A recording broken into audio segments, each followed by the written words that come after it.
Hello, I'm Badri Shaparna. I'm a business leader with over 25 years of experience in various industries, starting from machine tools up to semiconductors. Today I'm going to talk about rewarding employees through effective incentive compensation plan. Why do you need compensation? Especially an incentive compensation. Primarily because you want to keep the people motivated to deliver better and better for the sake of the organization. My experience has been that I was primarily in business development. Normally, the sales guys are always trying to make money more out of sales. The better they do, they know that as a percentage of the sales, they'll be able to get some kind of revenue which is over and above their baseline. Now, this is very important because each business segment has different profitability, different cost structure, and each territory has a different challenge. So when we design an incentive plan, we have to be sensitive to that. The leader's role becomes very critical because a certain amount of dollars, thousands of dollars in geography X cannot be the same in geography Y. So the question is then, how do you find out a way to be fair to the people in both the locations and also to the business as a whole? This is a challenge. This is the first challenge. The second one that happens is, do you do it on an annual basis or do you do it on a quarterly basis? Typically, I prefer quarterly basis because it helps us to recover faster if we find any deviation. And anything is like, it's like a real-time recognition of talent and also real-time recognition of the contribution made by the guys. What was most important in both the processes is that we come to acceptance that this is how we are going to compensate. That means we need to have a plan, share the plan with the person who is going to be rewarded, and we should have two parameters, qualitative and quantitative. Qualitative is very important because it is not just enough to bring the numbers. We need to make sure that anything which is done is sustainable and it is more comprehensive from an organization point of view. I will tell you a typical way. Somebody does a 30% growth in numbers. It is not sufficient. We need to make sure that he has brought in the payment. He has made sure that the statutory forms are collected on time. He has established a good network of communication inside the organization.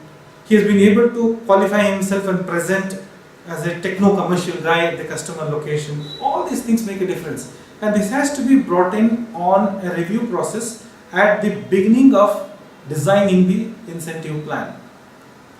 This has worked wonders. I had two more challenges. Most of the times, the production people say that we do a lot of work for you, you don't get incentivized. Question is, how do you do? If the organization doesn't give a support structure for that, I came up with a very practical idea. Production guys are generally not sent abroad. The reason is, probably they'll escape or they'll share potentially some critical information about the organization. What I did was, we were using the design, production, engineering people to develop a lot of systems for us. So with the permission of the management, with the permission of the customer, I used to take them as a part of the commissioning team so that they could also get exposed themselves to the new way, maybe the culture, the country, the new processes, so that when they come back, they bring in a value add to the organization as a whole. The second level of challenge I had was the support staff. The people who enable bill entries, people who communicate with your logistics people. How do you recognize them? They also do wonderful things because sometimes we book orders which are not very clear. They bring in a lot of meaning to the whole documentation. They find something is not okay. They warn the people. They take a lot of initiatives. So we came out with a concept called Lightning Award. Nobody knew what was going to come. There will be just a meeting all of a sudden called in a 5 minutes notice in our cafeteria, and Lightning Awards would be announced. This included like somebody who did exceptional work in the last 1 month, maybe by saving some duties or trying to contribute more than the normal which he used to do.